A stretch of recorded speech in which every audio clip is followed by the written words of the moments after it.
ఇవాళ national Medical commission chairperson ఆయన ఏమంటా ఉన్నారు చూద్దాం.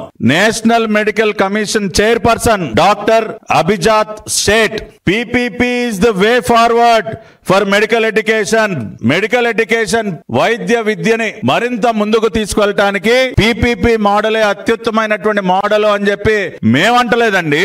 National Medical Commission chairman Abhijat Seth garu అంటున్నటువంటి ఈ వాస్తవాన్ని తమరు కాదనగలరా? ఇవాళ ఆయన మీరు తప్పు పట్టగలరా?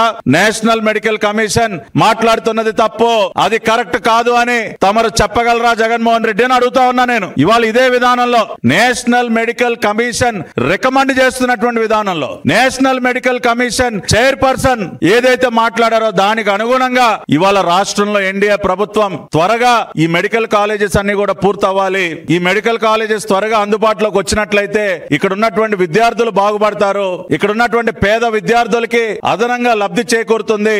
దాదాపు 110 సీట్లు మెడికల్ సీట్లు మన పేద విద్యార్థులకు అందుబాటులోకి వస్తాయి అని ఒక మంచి ఆలోచనతో ఇవాళ చంద్రబాబు నాయుడు గారి ప్రభుత్వం ఎన్డీఏ ప్రభుత్వం అడుగులు ముందుకు వేస్తా ఉంటే ఇవాళ తమరు ఒక రాక్షస మోకలాగా అడ్డుపడతా ఉన్నారు. ఏమిటండి మీరు చేసినటువంటి ఘనకార్యం? ఇవాళ నిన్న నర్సీపట్నం వెళ్లి మీరు ఏం సాధించారు, ఏమి చూపించారు ప్రపంచానికి? మీ యొక్క చేతగానితనాన్ని, మీ ప్రభుత్వం యొక్క చేతగానితనాన్ని స్వయంగా మీరే బయట పెట్టుకున్నారు జగన్మోహన్ రెడ్డి.